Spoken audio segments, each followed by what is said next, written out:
মসজিদের যারা দায়িত্বশীল সব থেকে ফিতনার কারণ হয়ে গেছে। একটা মসজিদের কমিটি রাসূল সাল্লাল্লাহু আলাইহি ওয়াসাল্লাম সূরা তওবার 18-17 নম্বর আয়াতের ভিত্তিতে তৈরি হয় না। মসজিদের কমিটি যদি মনে করে প্রত্যেকটা মুসল্লিকে নামাজি বানাবো, 100% হয়ে যাবে। আপনি এখনই মাইকের মুখ দিয়ে ঘোষণা করেন কাল থেকে মৃত্যুবরণ বেনামাজি জানাজা হবে না, দেখেন প্রত্যেকটা মুসল্লি মসজিদে চলে যাবে। আপনি ঘোষণা করে দেখেন। ইসলাম সহজ, আমরা কঠিন করে তুলেছি। আর আমার সন্তানই তো নামাজ পড়ে, আমি কি ঘোষণা করবো বলেন? এই জন্যই দাওয়াত, এই জন্য ইসলাম, মুসলিমদেরকে ইসলামের ভিতরে পূর্ণাঙ্গভাবে ঢুকতে হবে। আল্লাহ তাআলা কোরআনে বলেছেন, উদু ইলা সাবিলি রব্বিকা বিল হিকমা ওয়াল মাউইজাতিল হাসান, মানুষকে তার প্রতিপালকের পথে আহ্বান করো হিকমা ও সদুপদেশ দ্বারা, আর তাদের সাথে বিতর্ক করো উত্তম ও গ্রহণযোগ্য পন্থায়। তো এতক্ষণ আমাদের ভাই রাকিবুল ইসলাম যে আলোচনা করছিলেন না উমর বিন খাত্তাব সম্পর্কে, এই উমর বিন খাত্তাব তার মৃত্যুশয্যায় ছুরি মেরেছিল, সেই অবস্থায় দাওয়াতের কাজ করেছেন। তাকে যখন নিয়ে যাচ্ছে, তো একটা যুবক ছেলে টাকনার নিচে প্যান্ট পরে ঘুরে বেড়াচ্ছে। তো ওকে ডেকে বলছে, ভাই প্যান্টটা টাকনার উপরে থেকে তুলো, কারণ আল্লাহ তাআলা কিয়ামতের ময়দানে রহমতের দৃষ্টি দেয় না। তো দাওয়াতের কাজ আমাদেরকে সর্বোত্তমভাবে করতে হবে সব জায়গায়। আজকে আপনি জানেন, পৃথিবীতে আমরা যদি উপলব্ধি করি আমাদের ইসলাম আরও ঈমান আমাদের বলিষ্ঠ হয়ে যাবে, একটাই কারণ, আল্লাহ তাআলা আধ ঘন্টার ভিতরে রাজাকে ফকির বানিয়ে দিল। আপনারা যদি উপলব্ধি করেন দেখতে পাবেন। আমি বলছি না, যদি ব্রেন সুস্থ থাকে আপনাদের। এই জন্য আল্লাহ তাআলা বলেছেন, আমি যাকে ইচ্ছা রাজা বাদশা দান করি, যাকে ইচ্ছা শেষ করে দিই। তো এই জন্য আমি আপনাদের বলি, সারা জীবন ইসলামের ছায়াতলে থেকে ইসলাম কবুল করতে পারেনি। আর কোথা থেকে মানুষ এসে জান্নাতের সার্টিফিকেট পেয়ে গেছে, কি বলবো দেখেন আপনাদের বলি। আপনারা রাসূল সাল্লাল্লাহু আলাইহি ওয়াসাল্লামের চাচা আবু তালেবকে ছিঁড়েছেন, রাসূল সাল্লাল্লাহু আলাইহি ওয়াসাল্লাম তার বাড়িতে খেয়েছেন, কিন্তু ঈমানের উপরে মৃত্যুবরণ করতে পারেন। আব্দুল্লাহ ইবনে উবাই রাইসুল মুনাফিকুন, রাসূল সাল্লাল্লাহু আলাইহি ওয়াসাল্লামের পিছনে নামাজ পড়লেন সারা জীবন, কিন্তু কি হয়ে গেল, রাইসুল মুনাফিকুন হলো মুনাফিকদের বস। সারা জীবন রাসূল সাল্লাল্লাহু আলাইহি ওয়াসাল্লামের পিছনে নামাজ পড়লেন, কিন্তু ইসলামের ভিতরে ঢুকতে পারেন। আমাদের ভিতরে কিন্তু এই আচরণ আছে, সারা জীবন ইমামের পিছনে নামাজ পড়ছেন, কিন্তু এই রাইসুল মুনাফিকুনের তালিকায় আমাদের নামটা চলে যাচ্ছে, তার সহচর। আর কোথা থেকে বিল্লাল রাদিয়াল্লাহু তাআলা হাবশী গোলাম চলে আসলেন, আর রাসূল সাল্লাল্লাহু আলাইহি ওয়াসাল্লাম সার্টিফিকেট দিলেন যে আমার আগে আগে বিল্লাল জান্নাতে যাচ্ছে। আমরা কিন্তু একটা কথা আপনাদেরকে বলি, আমরা সাধারণত একটা বিষয় যে ওযু ভঙ্গের হয়তো কারণগুলো আমরা জানি, নামাজ কিসে কিসে নষ্ট হয় আমরা জানি, কিন্তু ঈমান ভঙ্গের কারণ এখানে যতগুলো মানুষ আছে হাতে গোনা, যারা দায়ী তাদেরকে বাদ দিয়ে, যারা একটু সচেতন ব্যক্তি বাদ দিয়ে, আমি আপনাদের বেশিরভাগ মানুষকে বলতে পারি ওযু ঈমান ভঙ্গের কারণ আপনারা বলতে পারবেন না। কিন্তু ইসলামের মূল বৈশিষ্ট্য হচ্ছে ঈমান। ঈমানই যদি আপনার না থাকে, আপনি যদি ঈমানের বলে বলিয়ান না হতে পারেন, তাহলে আপনার ওযু হবে না, আপনার সালাত হবে না, কোনো কিছু না। কিন্তু ঈমান ভঙ্গের কারণটাই আমরা জানি না। বলেন, আমি আপনাদের বলি ঈমান ভঙ্গের কারণগুলো কে কে বলতে পারবেন, হাত তোলেন দেখি। কিন্তু আপনাদের যদি বলি ওযু ভঙ্গের কারণগুলো, আপনারা বলতে পারবেন। সালাত কিসে নষ্ট হয় আপনারা বলতে পারবেন। কিন্তু রাসূল সাল্লাল্লাহু আলাইহি ওয়াসাল্লাম বলেছেন, লা তাদখুলুল জান্নাত হাত্তা তুমিনু, ঈমান ছাড়া কেউ জান্নাতে যেতে পারবে না। আপনি জানেন ঈমান কিসে নষ্ট হয়? তো সেই হিসেবে আমরা হয়তো অনেকে বলে ফেলি, অমুক ডাক্তারের কাছে গিয়েছিলাম বলে আমার স্ত্রীর বাচ্চা হলো। আপনি জানেন কথাটার ভিতরে কি আছে? শিরক সম্পর্কে আমাদের কি ধারণা আছে জানেন? লুকমান আলাইহিস সালাম তার সন্তানের হাতটা ধরে একটা কথা বলেছিলেন, ইয়া বুনাইয়া লা তুশরিক বিল্লাহ ইন্নাশ শিরকা যুলমুন আযীম। কিন্তু শুধু হাতে তাবিজ বাঁধলে শিরক হয় না, শিরক অনেক কিছুতে শিরক হয়। এই বিষয়গুলো আমাদেরকে বুঝতে হবে। এই জন্য আমি বলি, সারা জীবন ইসলামের ছায়াতলে থাকলেন, অথচ ইসলাম কবুল করতে পারলেন না। কোথা থেকে সালমান ফারসি রাদিয়াল্লাহু তাআলা চলে এসে রাসূল সাল্লাল্লাহু আলাইহি ওয়াসাল্লাম তাকে কি করলেন? সালমান ফারসি সম্পর্কে আপনারা জানেন, সালমান ফারসি রাসূল সাল্লাল্লাহু আলাইহি ওয়াসাল্লাম তাকে বললেন সুরাইয়া বা তারার কাছে যদি ইসলাম থাকতো, তো এই সালমান ফারসি রাজনীতি শিকান পর্যন্ত পৌঁছাতো। 15 থেকে 17 বার কিনা বেচা হয়েছে, লোকের কিনা বেচা হয়েছে। আর আপনি আমি মুসলিমের ঘরের সন্তান, যখন খুশি গরম ভাত খেয়ে ফ্যানের তলে এসে নামাজ পড়ব, তারপরেও মসজিদ আসসালাতু খায়রুম মিনান নওম হচ্ছে, আপনাকে কেউ বাধা দিবে না, তারপরেও আপনি শুয়ে আছেন। এটা আমাদের ঈমান। আর সালমান ফারসি, আর যদি তার জীবনী আমি আপনাদের বলি, 1 ঘন্টা কেটে যাবে সালমান ফারসি রাদিয়াল্লাহু তাআলা সম্পর্কে আমাদের হবে। এই জন্য আমি আজকে আপনাদেরকে অল্প সময় আলোচনা করব যে বিষয়টা, সেটা হচ্ছে যে জান্নাতে যাওয়ার জন্য আমাদেরকে খুব সহজ রাস্তা আছে। এই সহজ বিষয়টা আপনাদের সামনে উপলব্ধি করবো। আপনারা হয়তো জানেনই না যে এইগুলো কত বড় ইবাদত। আমি আপনাদেরকে বলি যে ফজর থেকে যদি আমি শুরু করি, রাসূল সাল্লাল্লাহু আলাইহি ওয়াসাল্লাম বলেছেন যে 2 রাকাত ফজর বেলাকার সুন্নাত খায়রু মা ফিহাদ দুনিয়া, দুনিয়ার ভিতরে যা কিছু আছে তার থেকে উত্তম। আজকে আপনি যদি মনে করেন যে পৃথিবীতে সবথেকে সমৃদ্ধশালী ব্যক্তি যেটা মুশরিক কাফের ব্যক্তি, আর আপনি সারা রাত্রি খেতে পাননি, সকালবেলা হয়তো আপনি নামাজ পড়ে 1 কাপ চা 1টা বিস্কুট পাবেন না, তারপরে এসে নামাজটা পড়তে পেরেছেন, আপনাকে ভাবতে হবে দুনিয়ার ভিতরে যা কিছু আছে তার থেকে উত্তম। এই ব্যক্তিটাকে বলা হয়েছে যখন ওযু করে শুধু দোয়া পড়ে, আশহাদু আল্লা ইলাহা ইল্লাল্লাহু ওয়াহদাহু লা শারীকা লাহু ওয়া আশহাদু আন্না মুহাম্মাদান আবদুহু ওয়া রাসূল, তার জন্য জান্নাতের 8টা দরজা খোলা হয়। মসজিদে যখন আজান দেয় ইমাম সাহেব, মুয়াজ্জিন সাহেব শুধু আজানের জবাব দেবে আর রাসূলের প্রতি দরুদ পড়বে আর দোয়া করবে যে আল্লাহুম্মা রাব্বা হাযিহিদ দাওয়াতি তাআম্মাতি ওয়াস সালাতিল কায়ামাতি আতি মুহাম্মাদান ওয়াসিলাতা ওয়াল ফাযিলা ওয়া আসহু মাকামা মাহমুদাল্লাযী ওয়াদ। এই দোয়াটা পড়বে আর দরুদ পড়বে। রাসূল সাল্লাল্লাহু আলাইহি ওয়াসাল্লাম বলেছে জান্নাতে যাওয়ার আমি জিম্মাদার। বলা হয়েছে একটা মানুষ পায়ে হেঁটে ওযু করে মসজিদে আসবে, একটাতে গুনাহ মাপ আর একটাতে মর্যাদা উচ্চ। ইমামের পিছনে এসে সূরা ফাতিহার শেষে আমিন বলবে, পিছনকার গুনাহ খাতা মাফ। আপনি কত ইবাদত দিবেন বলেন? শুধু সূরা ফাতিহার শেষে আমিন বলবেন, আপনার পিছনকার গুনাহ খাতা মাফ। আপনাকে বলা হয়েছে আপনি শুধু নামাজ শেষে সালাম ফিরানোর পরে বসে বসে জিকির আজকার আল্লাহুম্মা আনতাস সালাম ওয়া মিনকাস সালাম, তারপরে যত কিছু দোয়া আছে আপনি পড়বেন, আপনার মাথার পেছনে একজন ফেরেশতা দাঁড়িয়ে আপনার জন্য মাগফিরাতের কামনা করবে। আমার মতো পাপী না, অন্যজনের মতো পাপী না, আপনাদের মতো পাপী না। পিছনে গীবত করবেন আর সামনে এসে ভালো বলবেন, মানুষের শুধু খুঁটা দিয়ে বেড়াবেন, চগল ভরি কাজ করে বেড়াবেন, এরকম না। ফেরেশতা মালাইকা আপনার জন্য মাগফিরাত কামনা করবে। এই মাগফিরাত কামনা করবে, তারপরে বলা হয়েছে শুধু আয়াতুল কুরসি পড়বে। আর রাসূল সাল্লাল্লাহু আলাইহি ওয়াসাল্লাম বলেছেন মৃত্যুবরণ করতে পারেনি তাই জান্নাত যেতে পারছে। আগে বলেছি ইমানকে মজবুত রাখতে হবে, ইমানকে মজবুত না হলে কিন্তু হবে না। ইমানকে মজবুত রাখতে হবে, তাহলে এটা সম্ভব। আপনি আয়াতুল কুরসি পড়বেন তো বলা হয়েছে যে আপনি মৃত্যুবরণ করেননি তাই জান্নাতে যেতে পারছেন। এই ব্যক্তিটাকে বলা হয়েছে যে 5 ওয়াক্তের সালাত আদায় করবে, তো 5 ওয়াক্তের সালাতে গুনাহ মাফ। কারণ রাসূল সাল্লাল্লাহু আলাইহি ওয়াসাল্লাম বলেছেন তোমার বাড়ির পাশ দিয়ে যদি একটা নদী বয়ে যায় আর তুমি যদি 5 বার গোসল করো তোমার দেহে ময়লা থাকবে। কিন্তু আমাদের মূল কারণ জানেন তো, আমাদেরকে আল্লাহ তাআলা কোরআনে বলেছিলেন উদখুলু বিস-সিলমি কাফ, তোমরা পূর্ণাঙ্গভাবে ইসলামের মধ্যে প্রবেশ করো। কিন্তু আমাদের হিসাব দিতে দিতে শেষ হয়ে যাবো আমরা।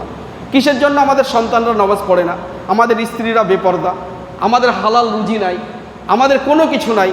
রাসূল সাল্লাল্লাহু আলাইহি ওয়াসাল্লাম এ সম্পর্কে বলেছেন একজন ব্যক্তি এসে কাবা ঘরে এসে বলবে রব্বানা আতিনা ফিদ দুনিয়া হাসানা ওয়া ফিল আখিরাতি হাসানাতাও ওয়া কিনা আযাবান নার, কিন্তু এর গায়ের পোশাকটাও হারাম টাকায়, শরীরের রক্তটাও হারাম টাকায়, তার দোয়া কবুল হচ্ছে।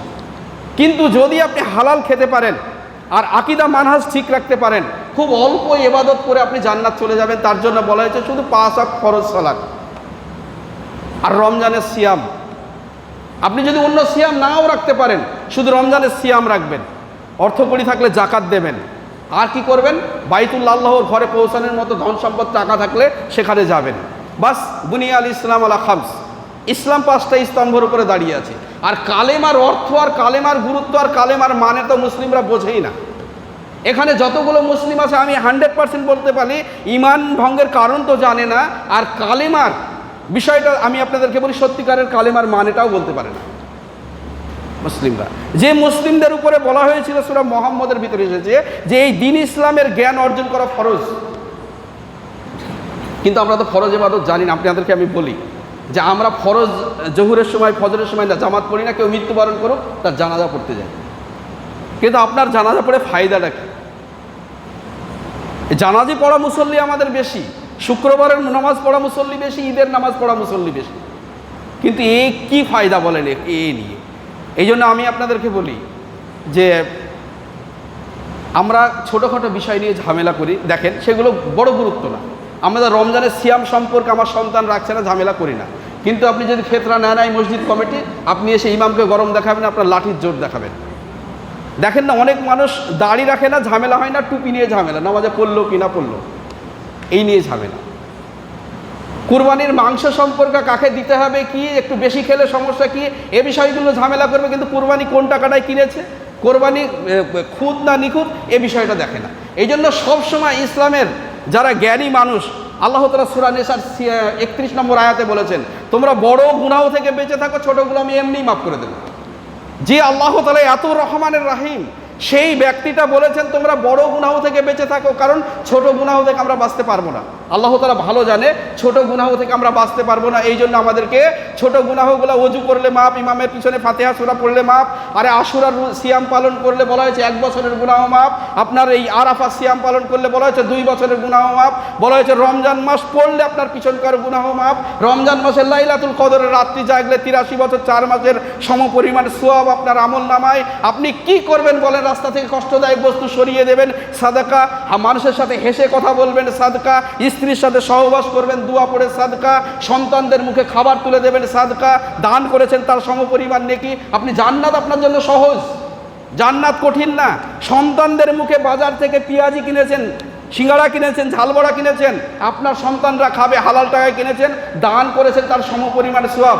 আপনার একটা আম গাছ আছে, আম পাখিতে খায়, মাটিতে পড়ে পিঁপড়াতে খায়, আপনার সন্তান খায়, চুরি করে খায়, যাই খাক সব দান সাদকার নেকি। মুসলিমদেরকে এর থেকে কী ফেসিলিটি দিবে বলেন? তারপরেও রাসূল সাল্লাল্লাহু আলাইহি ওয়াসাল্লাম বলেছেন যে আমি জাহান্নামে মানে বেশিরভাগ মানুষকে যেতে দেখছি। তারপরে কম ফ্যাসিলিটি দিয়েছে মহিলাদেরকে, মাত্র ইসলামের 4টে বিষয় মানলে তারা জান্নাতের 8টা দরজা যেতে পারবে। তারপরে রাসূল সাল্লাল্লাহু আলাইহি ওয়াসাল্লাম বলেছেন আমি জাহান্নামে যাদেরকে বেশি জ্বলতে দেখেছি তারা হচ্ছে মহিলা। আর ওই মহিলারা আপনাদেরকে আমাদেরকে দায়ুস বানিয়ে ছেড়েছে। আপনারা আমরা এই মসজিদে নামাজ পড়ি, কিন্তু আমার স্ত্রী বেপর্দা। আপনি এখনো জানেন না রাসূল সাল্লাল্লাহু আলাইহি ওয়াসাল্লাম বলেছেন আর দায়ুস লা তাদখুলুল জান্নাত, দায়ুস ব্যক্তি জান্নাত যেতে পারবে না। আপনি আমি কিন্তু ভাবনা চিন্তাই করি না। আপনার স্ত্রী, আপনার কন্যা সন্তানরা বেপর্দাভাবে ঘুরে বেড়াচ্ছে। এই জন্য আমি গড় অ্যাভারেজ করে দেখেছি আমার বারবার করে 16টা মসজিদ, 8টা জুমা মসজিদ আর 6টা উক্তিয়া মসজিদ। প্রত্যেক মসজিদে আমার নামাজ পড়া আছে, খুতবা দেওয়া আছে। আমি গড় অ্যাভারেজ দেখেছি কোনো মসজিদে 20টা, কোনো মসজিদে 30টা ফজরবেলায় জামাতে, কোনো মসজিদে 3টে, কোনো মসজিদে 5টা, কোনো মসজিদে মুসল্লি হয় না, একটাই হয়, হয়তো একজন হয়। এইরকম মানুষ নামাজ কালাম করে। টোটাল আমি 300 জন ধরেছি। এই 300 জনের ভিতরে যদি আমি দেখি গ্রুপ লোন বন্ধনের টাকা তো দিতেই আছে, তারপরে বেপর্দা স্ত্রী আছে, তারপরে সম্পদ ফাঁকি দিয়েছে, তারপরে বিভিন্ন জেনাবা বিচারের সাথে জড়িত, মদের সাথে জড়িত, এই ধরনের আছে। মানুষ কি করে বাঁচবে বলেন? এই জন্য আমি আপনাদেরকে বলি, শুধু হালাল খাবারটা খাবেন আর আকীদা মানহাজ ঠিক রাখবেন, কম ইবাদত করে জান্নাত, শুধু কম ইবাদত করে জান্নাত। মানুষের চগলখড়ি করবেন না, আব্দুল্লাহ ইবনে উবাইয়ের মতো মুনাফিকিত্ব করবেন না, শুধু সুন্দরভাবে সমাজকে সুন্দরভাবে চালানোর চেষ্টা করবেন। আরে রাসূল সাল্লাল্লাহু আলাইহি ওয়াসাল্লাম বলেছেন সমাজের যারা ওলি বা অভিভাবক, এরা যদি সমাজকে শরিয়া ভিত্তিক পরিচালনা না করে, ইল্লা হারামাল্লাহু আলাইহিল জান্নাহ, এদের জন্য জান্নাতটা হারাম হয়ে যাবে। আর সমাজের যারা মসজিদের যারা কমিটি, এখন মসজিদের যারা দায়িত্বশীল, সব থেকে ফিতনার কারণ হয়ে গেছে। একটা মসজিদের কমিটি রাসূল সাল্লাল্লাহু আলাইহি ওয়াসাল্লাম সূরা তওবার 18-17 নম্বর আয়াতের ভিত্তিতে তৈরি হয় না। মসজিদের কমিটি যদি মনে করে প্রত্যেকটা মুসল্লিকে নামাজি বানাবো, 100% হয়ে যাবে। আপনি এখনই মাইকের মুখ দিয়ে ঘোষণা করেন কাল থেকে মৃত্যুবরণ বেনামাজি জানাজা হবে না, দেখেন প্রত্যেকটা মুসল্লি মসজিদে চলে যাবে। আপনি ঘোষণা করে দেখেন। ইসলাম সহজ, আমরা কঠিন করে তুলেছি। আর আমার সন্তানই তো নামাজ পড়ে, আমি কি ঘোষণা করবো বলেন? এই জন্যই দাওয়াত, এই জন্য ইসলাম। মুসলিমদেরকে ইসলামের ভিতরে পূর্ণাঙ্গভাবে ঢুকতে হবে। আমরা ইসলামের ভিতরে পূর্ণাঙ্গ ঢুকি না।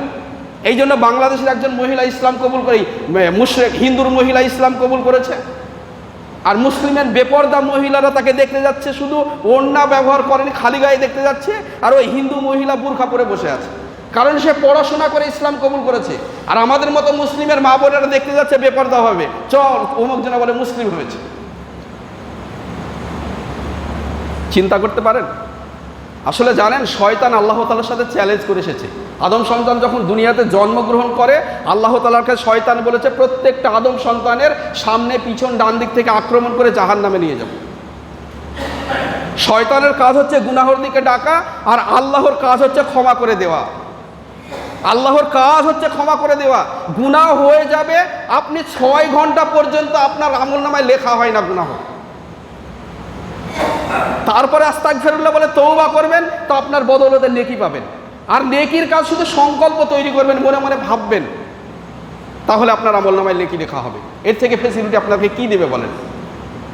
যে ইসলাম আপনাকে পায়খানা করলে আপনাকে নেকির কথা বলেছে, এই মুসলিমরা এখনো জানে না থুতু কিভাবে ফেলতে হয়, এখনো জানে না। আপনাকে যদি প্রশ্ন করি, থুতু পশ্চিম মুখে আমরা অনেক থুতু ফেলি। কিয়ামতের ময়দানে বলা হয়েছে এই মুসলিমরা যে পশ্চিম মুখে থুতু ফেলে, এই থুতু কিয়ামতের ময়দানে তার মুখে ভর্তি হয়ে যাবে। সহিহ হাদিস। এই জন্য দেখবেন না ওযুখানাটা তৈরি করে না, পশ্চিম দিকে মুখ করে তৈরি করে না অনেক সময়। মুসলিমদেরকে শিখতে হবে যে কিসে গুনাহ হয় আর কিসে কি হয়, মুসলিমদেরকে অবশ্যই শিখতে হবে। আজকে আমরা মুসলিমরা ইমানদার বলে দাবি করি, অনেক মানুষ নিজেকে ভাবি যে আমরা ইমানদার, কিন্তু আপনি জানেন শয়তান শব্দের অর্থ কী? শয়তান হচ্ছে অসামাজিক, বহিষ্কৃত, বিতাড়িত, অগ্রণীয়, অবাঞ্ছিত, অপরাধপ্রবণ, কুপ্রবৃত্তির এক নবতার সৃষ্টি। শয়তান শব্দের অর্থ হচ্ছে দুর্বৃত্ত, পাপাত্তা, মিথ্যাবাদী, পথভ্রষ্ট, ধোঁকাবাজ, প্রতারক, প্রবঞ্চক, প্রহসনকারী, অমান্যকারী, অন্যায়কারী, সীমালঙ্ঘনকারী, অবিশ্বাসী, বিশ্বাসঘাতক, চক্রান্তকারী। আপনি একটা একটা করে মানের যদি তাফসীর করেন তো 1 ঘন্টা করে খুতবা হবে শুধু চক্রান্তকারী সম্পর্কে। এই মানুষের ভিতরে চক্রান্তকারী লোক কত আছে জানেন? শয়তানের রোচা তার ভিতরে আছে। মিথ্যাবাদী শয়তান, শয়তানের রোগ আমাদের ভিতরে আছে। পৃথিবীতে অনিষ্টর মূল কারণ হচ্ছে 3টে, জানেন? পৃথিবীতে যে অনিষ্ট হচ্ছে তার মূল কারণ হচ্ছে 3টে। একটা হচ্ছে হিংসা, একটা হচ্ছে অহংকার, একটা হচ্ছে লোভ। পৃথিবীতে যত এই অনিষ্ট তার মূল কারণ এই 3টে। এই হিংসা আর লোভ আর এই অহংকার সম্পর্কে যদি আলোচনা করি, ইবলিস অহংকার করে আদম আলাইহিস সালামকে সেজদা করলো না। এখনো আপনাদেরকে বলি, আপনার সমাজের গরিব মানুষ বা আমাদের ভাই ইমামতি করে, আপনি হয়তো ধনাঢ্যশালী ব্যক্তি, আপনি অহংকার করে বলেন ওর কথা কে মানে? কিন্তু রাসূল সাল্লাল্লাহু আলাইহি ওয়াসাল্লাম বলেছে তোমাদের ভিতরে নেতারা যদি মাথাটা কিসমিসের মতো হয়, ঠোঁটটা যদি এরকম হয়, নাকটা যদি মোটা হয়, কপালটা চওড়া হয়, তাকে যদি নেতা বানিয়ে দেওয়া হয় তো তার আনুগত্য তোমাদের করতে হবে, আনুগত্য করা ফরজ। আপনি ইমামের আগে যদি মাথাটা ওঠান তো কিয়ামতের ময়দানে আপনাকে বলা হয়েছে গাধার মতো বা অন্য কিছু আকৃতি বিকলাঙ্গ করে দেওয়া হবে। আপনাকে মানতে হবে। নামাজে মানছেন, আমাদেরকে নামাজে শিক্ষা দিচ্ছে আনুগত্যের বিষয়টা, আর বাইরে গিয়ে গীবত করছেন বিভিন্নভাবে। এই জন্য আমাদেরকে অনেক কিছু শেখার আছে। ইসলাম এমন একটা বিষয় হচ্ছে শান্তি। ইসলাম মানে শান্তি, আর মুসলিম মানে আত্মসমর্পণকারী। আমরা এখন হাত তুলে আত্মসমর্পণ স্যালেন্ডার হতে পারিনি। আপনাকে যদি এখন প্রশাসন বলে তোর কাছে আগ্নেয় অস্ত্র আছে, অমুক অমুক অস্ত্র আছে, জমা দে, আপনি যদি মনে করেন আমি আপনার কাছে পুলিশের কাছে ইনফরমেশন আছে, আপনার কাছে 2টা পিস্তল আছে, 10টা আগ্নেয় অস্ত্র আছে, যদি ইনফরমেশন থাকে তো আপনাকে রিমান্ডে নেবে আর বলবে তোর কাছে অস্ত্র আছে, জমা দে। তা আপনি যদি অর্ধেক জমা দেন, অর্ধেক না জমা দেন, বারবার রিমান্ডে নেবে আর আপনাকে অত্যাচার করবে। আর আল্লাহ তাআলা আমাদেরকে বললেন আসলিম, ইব্রাহিম আলাইহিস সালামকে বললেন আসলিম, হে ইব্রাহিম তুমি ইসলাম কবুল করো। ইব্রাহিম আলাইহিস সালাম বললেন আসলিম তুলি রব্বিল আলামিন, হ্যাঁ আমি ইসলাম কবুল করলাম। কিভাবে করলাম? কুল ইন্নাস সালাতি ওয়া নুসুকি ওয়া মাহইয়া ওয়া মামাতি লিল্লাহি রব্বিল আলামিন। বলো আমার নামাজ, রোজা, হজ, সিয়াম যা কিছু আছে সব কিছু তোমার জন্য। আমরা কি 100% আত্মসমর্পণ করতে পেরেছি? এখনো অস্ত্রগুলো, চগলঘড়ির অস্ত্র আমার কাছে আছে। আমার কাছে এখনো আমি অর্থ সম্পদে জাকাত দিয়ে এই অস্ত্র আমার কাছে আছে। আমার স্ত্রী বেপর্দা, এই অস্ত্র আমার কাছে আছে, স্যালেন্ডার করি না। আপনাকে বলা হয়েছে আত্মসমর্পণ করতে হবে, পূর্ণাঙ্গভাবে স্যালেন্ডার করতে হবে। স্যালেন্ডার তো আমরা হতে পারিনি। স্যালেন্ডার হতে পারলে তখন শান্তি আসবে না। এই জন্য মুসলিমদেরকে আত্মসমর্পণ মানে হাত হচ্ছে ক্ষমতার উৎস। এই জন্য হাত তুলে তো আমাদেরকে অবশ্যই যদি স্যালেন্ডার না হতে পারি তো অবশ্যই আমাদের ক্ষতি। এই জন্য আমি আপনাদেরকে বলি সব থেকে যে জিনিসগুলোকে আপনি ভালোবাসছেন কিয়ামতের ময়দানে, কতটুকু আলোচনা করব, 5 মিনিট টাইম খুব সীমিত। আপনাদেরকে বলি সব থেকে যেগুলোকে ভালোবাসছেন সেইগুলো কিয়ামতের ময়দানে আপনার বিপক্ষে যাবে। সব থেকে কাকে ভালোবাসেন আপনি? আপনার শরীরটাকে, হাত পাগুলোকে ভালোবাসেন। সূরা ইয়াসিন 65 নম্বর আয়াত আল্লাহ তাআলা বলেছেন আল ইয়াউমা নাখতিমু আলা আফওয়াহিহিম ওয়া তুকাল্লিমুনা আইদিহিম ওয়া তাশহাদু আরজুলুহুম বিমা কানু ইয়াকসিবুন। আল্লাহ তাআলা বলছেন কিয়ামতের ময়দানে মুখটাকে সিল মেরে দেওয়া হবে। আপনি যখন মিথ্যা বলতে যাবেন মুখটাকে সিল মেরে দেওয়া হবে, আর হাত আল্লাহর সাথে কথা বলবে, আর পা সাক্ষ্য দেবে। দেখেন না, একজন কথা বললে আরেকজন সাক্ষ্য লাগে। তো এই হাতকে ভালো করে একেবারে হাতের কুড়ি কুড়ি কেটে চকচকে করছেন, ভালো করে সুগন্ধি মেখেছেন, দেখে যেন আপনাকে চকচকে মনে হয়, সবাই দেখলে যেন আপনার প্রতি আকৃষ্ট হয়। এর জন্য আপনি সর্বোত্তম ভালো জুতা ফুতা তৈরি করছেন, কিন্তু এগুলোই আপনার বিপক্ষে। আর কিয়ামতের ময়দানে যে অর্থগুলো আপনি জাকাত দিচ্ছেন না, অর্থগুলি লুকিয়ে রেখেছেন, দান সাদকা করছেন না, এইগুলোকে বলা হয়েছে সূরা তওবার 35 নম্বর আয়াতে জাহান্নামের আগুনে উত্তপ্ত করে এদের কপালে, পিঠে ছাক আর পাঁজরে ছাক দেওয়া হবে। এই কপালে পিঠ আর পাঁজরে ছাগ দেওয়ার দৃষ্টান্ত কি জানেন? বলা হয়েছে তাফসীর কারকরা লিখছে, কোনো মানুষ যখন একটা ধনাঢ্যশালী বা যার কাছে সম্পদ আছে তার বাড়িতে অর্থকড়ি চাইতে আসে, তখন ফার্স্ট সে রাগান্বিত হয়ে কপাল জোড়ো করে, মানে না দেওয়ার ইচ্ছা কপাল জোড়ো করে, এই জন্য কপালে ছাগ দেওয়া হবে। পাঁজরে ছাগ দেওয়া হবে এই জন্য ওর চেহারা পান তাকিয়েও কথা বলে না, না হবে না হ্যান ত্যান, ওর তাকিয়ে কথা বলে না, এই জন্য পাঁজরে ছাগ দেওয়া হবে। পিঠে ছাগ দেওয়া হবে এই জন্য যে দরজাটা বন্ধ করে পৃষ্ঠ প্রদর্শন করে চলে যায়, এই জন্য পিঠে ছাগ দেওয়া হবে। আল্লাহ তাআলা এমনি এমনি করেনি। তো এই জন্য আমি আপনাদেরকে বলি, অনেক আলোচনা ছিল, টাইম সীমিত, আপনারা তো ধৈর্য রাখতে পারেন না, আপনারা তো বলতে পারবেন না আধ ঘন্টা আলোচনা হোক, কারণ আপনারা বিরক্তি। কিয়ামতের ময়দানে আজকে যে বসে আছেন, এই সূরা মুজাদালার 11 নম্বর আয়াতে কি এসেছে জানেন? বলেছে তোমরা মজলিসকে প্রশস্ত করে দাও, তাহলে আল্লাহ তাআলা জান্নাতে তোমাদের জায়গা প্রশস্ত করে দেবে। আর তোমাদেরকে যখন চলে যেতে বলবে তখন তোমরা চলে যেও, তাহলে তোমাদের পিছনকার গুনাহ খাতা মাফ হয়ে যাবে। তারপরে তো অনেক আছে, আল্লাহর ফেরেশতারা রহমতের ডানা দিয়ে ঘিরে রাখে। এই ফেরেশতারা এক পর্যায়ে আল্লাহ তাআলার কাছে বলে ওরা কি চায়, এ দলিল আপনারা জানেন, আমি বলছি না, টাইম খুব সীমিত, এই জন্য আলোচনা বাড়াচ্ছি না, অনেক কথা ছিল। যাই হোক, কোনো একদিন হবে ইনশাআল্লাহ। তা আপনাদেরকে আমি বলি যে যদি এখনও বাঁচতে চান, হিসাব থেকে কখন মৃত্যু হবে এ সম্পর্কে আপনি জানেন না, কারণ মৃত্যু এমন একটা গোপন রহস্য, সে সম্পর্কে আমাদের কোনো ধারণা নাই। সেখান থেকে বাঁচার জন্য তওবা করে, এখনও যদি তওবা করেন, আপনার সন্তানদেরকে, স্ত্রী পুত্রদেরকে সবাইকে নিয়ে ইসলামের ভিতরে ঢুকন করেন, চগলখড়ি বাদ দেন, আপনারা মানুষের পিছনে খোঁজাখুঁজি বাদ দেন, মজবুতি ইমানদার হয়ে যান, এখনই জান্নাতে চলে যাবেন ইনশাআল্লাহ। নিয়াত করলে জান্নাতে চলে যাবেন, শুধু মৃত্যুবরণ করলে, শুধু নিয়াত করার কারণে। আল্লাহ তাআলা যেন সেই তৌফিক আমাদের দেয়। এই বলে আলোচনা শেষ করছি। আসসালামু আলাইকুম।